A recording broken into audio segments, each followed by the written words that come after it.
जय हिंद मेरे प्यारे साथियों, आप सभी का बहुत बहुत स्वागत है सक्सेस वर्ल्ड MCQ चैनल पर। बिहार पुलिस कांस्टेबल की नई भर्ती के लिए आज की इस वीडियो में जीके जीएस के 40 महत्वपूर्ण प्रश्नों को लेकर आए हैं। तो आप लोग पूरा सेशन को ध्यानपूर्वक देखें और आज की इस क्लास में आप लोगों का टारगेट है कम से कम 30 प्रश्नों का सही जवाब देना। तो चलिए देखते हैं कितने ऐसे स्टूडेंट हैं जो इस टारगेट को पार करते हैं। तो जल्दी से आप सभी लाइव में जुड़ जाइए।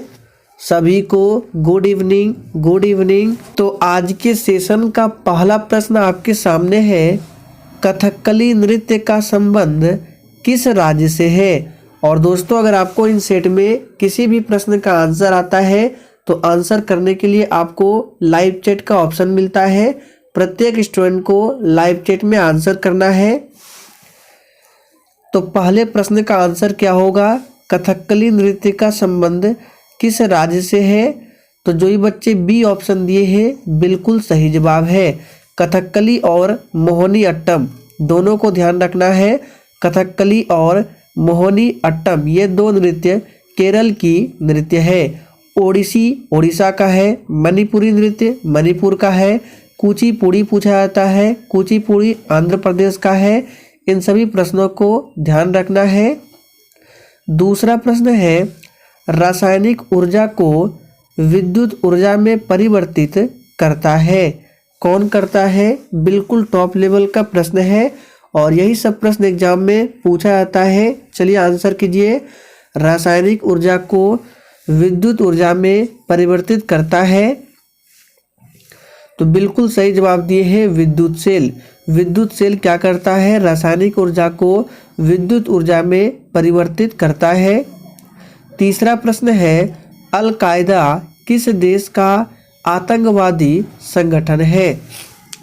चलिए 30 के लिए आंसर कीजिए। 3 के लिए, अल कायदा किस देश का आतंकवादी संगठन है। तो याद रखिएगा ये अफगानिस्तान देश की आतंकवादी संगठन है अल कायदा। चौथा प्रश्न है, कैल्शियम कार्बाइड पर पानी गिराने से कौन सी गैस उत्पन्न होती है। चलिए चौथे के लिए आंसर कीजिए। कैल्शियम कार्बाइड पर पानी गिराने से कौन सी गैस उत्पन्न होती है। तो याद रखिएगा एसिटिलीन गैस उत्पन्न होती है। बी ऑप्शन इस प्रश्न का बिल्कुल सही जवाब है। मीथेन को मार्स गैस भी कहा जाता है। सूत्र होता है CH4। और नाइट्रोजन की बात करें तो वायुमंडल में सबसे अधिक जो है यही नाइट्रोजन मिलता है, लगभग 78% के आसपास। पांचवा प्रश्न है, हजार झीलों की भूमि किसे कहा जाता है। चलिए 5 के लिए आंसर कीजिए। हजार झीलों की भूमि किसे कहा जाता है। तो इसका सही जवाब है फिनलैंड को हजार झीलों की भूमि कहा जाता है। थाईलैंड को सफ़ेद हाथियों का देश कहा जाता है। छठा प्रश्न है, ऊष्मा की मात्रा का मापक क्या है। चलिए 6 के लिए आंसर कीजिए और देखिए प्रत्येक स्टूडेंट को आंसर करना है। ऊष्मा की मात्रा का मापक क्या है। तो याद रखिएगा ऊष्मा की मात्रा का मापक है कैलोरी। ए ऑप्शन जो ही बच्चे दिए हैं आपका बिल्कुल सही जवाब है। आगे है, खमेर रूज किस देश का आतंकवादी संगठन है। चलिए 7 के लिए फटाफट से आंसर कीजिए। अभी हम लोगों ने पढ़ा कि अल कायदा किस देश की आतंकवादी संगठन है, तो अफगानिस्तान देश की। और खमेर रूज जो है ये कंबोडिया देश का आतंकवादी संगठन है।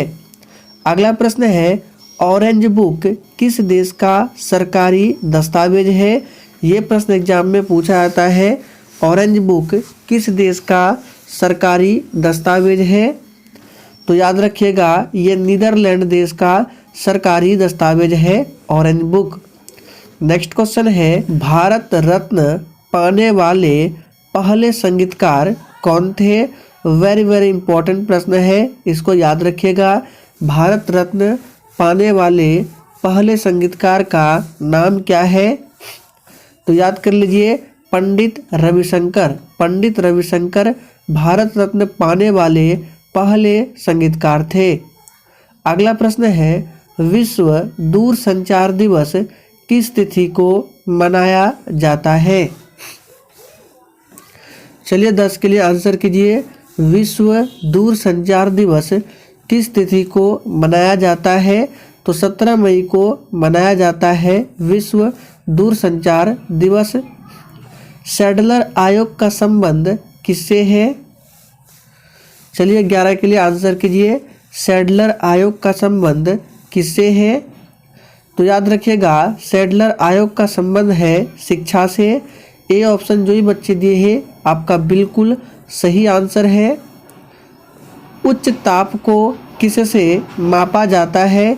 ये प्रश्न बिहार पुलिस के एग्जाम में पूछा गया प्रश्न है। उच्च ताप को किससे मापा जाता है? तो याद कर लीजिए, उच्च ताप को पायरोमीटर से मापा जाता है। डी ऑप्शन इस प्रश्न का बिल्कुल सही आंसर है। मोहिनी अट्टम नृत्य का संबंध किस राज्य से है?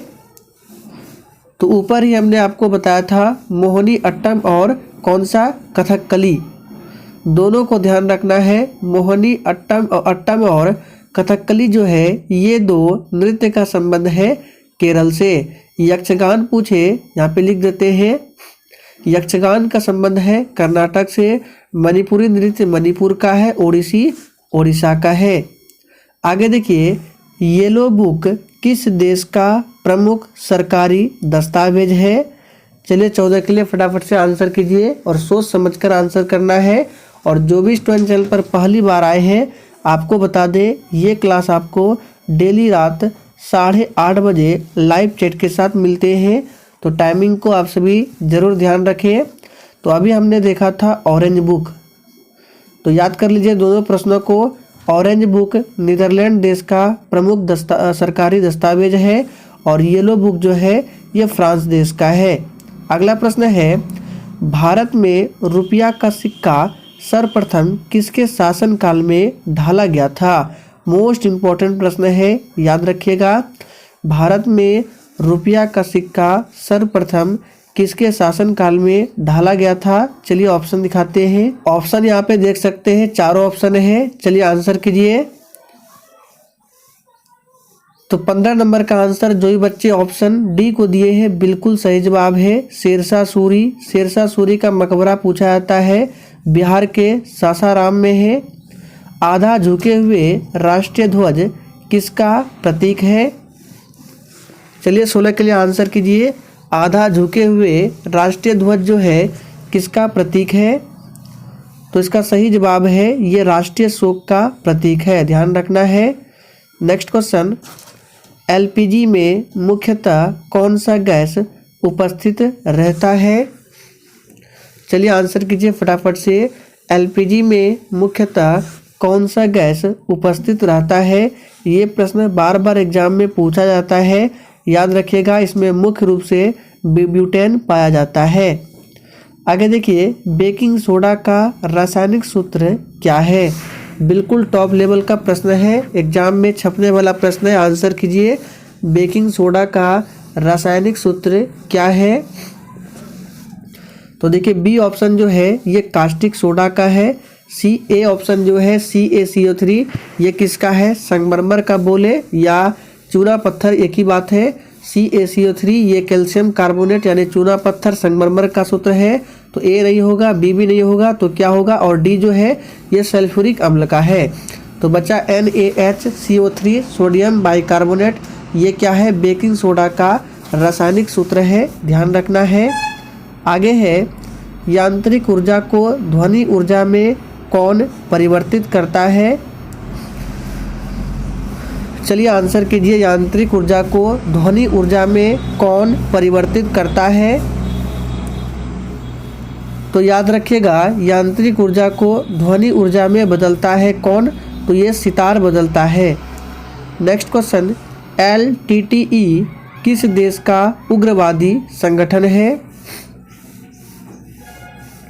चलिए आंसर कीजिए। LTTE किस देश का उग्रवादी संगठन है? तो याद रखिएगा ये श्रीलंका देश का उग्रवादी संगठन है। भारत के राष्ट्रीय कैलेंडर का प्रथम माह कौन सा होता है? ये प्रश्न बिहार पुलिस और बिहार फायरमैन दोनों में पूछा गया प्रश्न है। भारत के राष्ट्रीय कैलेंडर का प्रथम माह कौन सा होता है? तो इसका सही जवाब क्या होगा? डी ऑप्शन, चैत्र होता है। ध्यान रखिएगा, चैत्र होता है। और पूछा जाता है कि भारत के राष्ट्रीय कैलेंडर का अंतिम माह कौन सा होता है? तो आप लोग कमेंट करके बताएंगे अंतिम माह कौन सा होता है। जयंतिया झील कहाँ अवस्थित है? चलिए 22 के लिए आंसर कीजिए फटाफट से। एग्जाम में पूछा जाता है जयंतिया झील कहाँ अवस्थित है? तो इसका सही जवाब जो भी बच्चे लाइव चैट में मेघालय को दिए हैं, आपका बिल्कुल सही जवाब है। और याद रखिएगा, भारत में सबसे अधिक वर्षा पूछे किस राज्य में? तो यही मेघालय में होता है, मेघालय के मौसिनराम में। ध्यान रखिएगा। लोकटक झील पूछा जाता है जो कि मणिपुर राज्य में स्थित है। अगला प्रश्न है, राज्यसभा के सदस्यों का कार्यकाल कितना वर्ष का होता है? चलिए आंसर कीजिए। राज्यसभा के सदस्यों का कार्यकाल कितने वर्षों का होता है? तो याद रखिएगा 6 वर्षों का होता है। जबकि लोकसभा के सदस्यों का कार्यकाल की बात करें तो 5 वर्ष का होता है। और राज्यसभा का सदस्य बनने के लिए उम्र सीमा 30 वर्ष होनी चाहिए और लोकसभा का सदस्य बनने के लिए 25 वर्ष। जबकि राष्ट्रपति, राज्यपाल हो गया, उपराष्ट्रपति हो गया, इन सभी के लिए कितना है? 35 वर्ष है। अगला प्रश्न है, इलेक्ट्रिक आयरन में प्रयुक्त तार किसका बना होता है? चलिए आंसर कीजिए। इलेक्ट्रिक आयरन में प्रयुक्त तार जो होता है वो किसका बना होता है? तो नाइक्रोम का बना होता है। बी ऑप्शन बिल्कुल सही जवाब है। विद्युत बल्ब का फिलामेंट पूछा जाता है, टंगस्टन का होता है। टंगस्टन का सिंबल W है। अष्टप्रधान मंत्री परिषद किसके शासनकाल में थे? वेरी वेरी इंपॉर्टेंट प्रश्न है, याद रखिएगा। एग्जाम में पूछा जाने वाला प्रश्न है, अष्टप्रधान मंत्री परिषद किसके शासनकाल में थे? तो बिल्कुल सही जवाब दिया आप लोग, शिवाजी के शासनकाल में थे अष्टप्रधान मंत्री परिषद। राष्ट्रीय सुरक्षा अकादमी कहाँ स्थित है? तो देखिए, राष्ट्रीय सुरक्षा अकादमी ये खड़गवासला में स्थित है। कौन सी मिट्टी ज़्यादा जल सोखती है? बिल्कुल टॉप लेवल का प्रश्न है, ये प्रश्न एग्जाम में पूछा जाता है। चलिए आंसर कीजिए, कौन सी मिट्टी ज़्यादा जल सोखती है? तो याद रखिएगा, चिकनी मिट्टी में जल धारण की क्षमता सर्वाधिक होती है। तो इसका सही आंसर क्या होगा? चिकनी मिट्टी। काली मिट्टी का दूसरा नाम क्या है? रेगुर मृदा। और इसमें सबसे अधिक कपास की खेती की जाती है। अगला प्रश्न है, व्यापारिक वैसलीन किससे निकाला जाता है?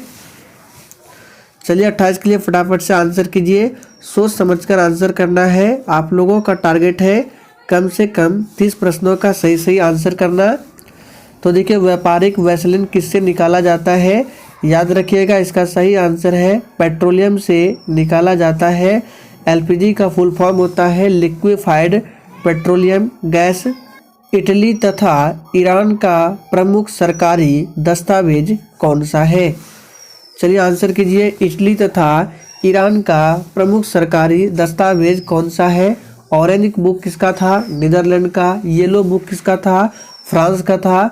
अब आपको बताना है इटली और ईरान का प्रमुख सरकारी दस्तावेज कौन सा है? तो ऑप्शन ए में है वाइट पेपर, बी है वाइट बुक। चलिए और दिखाते हैं। सी ऑप्शन में है ग्रीन बुक और डी ऑप्शन में है ब्लू बुक। तो इसका सही जवाब होगा ग्रीन बुक। ध्यान रखना है। बीज रहित फल को किस तकनीक द्वारा विकसित किया जाता है? यह भी प्रश्न एग्जाम में पूछा जाता है, ध्यान रखिएगा। बीज रहित फल को किस तकनीक द्वारा विकसित किया जाता है? तो इसको विकसित किया जाता है संकरण के माध्यम से। सी ऑप्शन जो भी बच्चे दिए हैं सही जवाब है। चीन ने भारत पर कब आक्रमण किया था? चलिए 31 के लिए आंसर कीजिए। चीन ने भारत पर कब आक्रमण किया था? तो याद रखिएगा 20 अक्टूबर 1962 को किया था। हिजबुल्लाह किस देश का उग्रवादी संगठन है? तो 32 का आंसर है बी ऑप्शन, ये लेबनान का उग्रवादी संगठन है। राष्ट्रीय गान सर्वप्रथम कांग्रेस के किस अधिवेशन में गाया गया था? तो इसका सही जवाब क्या होगा? तो देखिए, राष्ट्रीय गान सर्वप्रथम कांग्रेस के कलकत्ता अधिवेशन में गाया गया था। तो डी ऑप्शन जो ही बच्चे दिए हैं आपका बिल्कुल सही जवाब है। बेलगांव अधिवेशन याद रखना है 1924 में हुआ था और इसी अधिवेशन में महात्मा गांधी ने भाग लिया था। डायनेमो परिवर्तित करता है।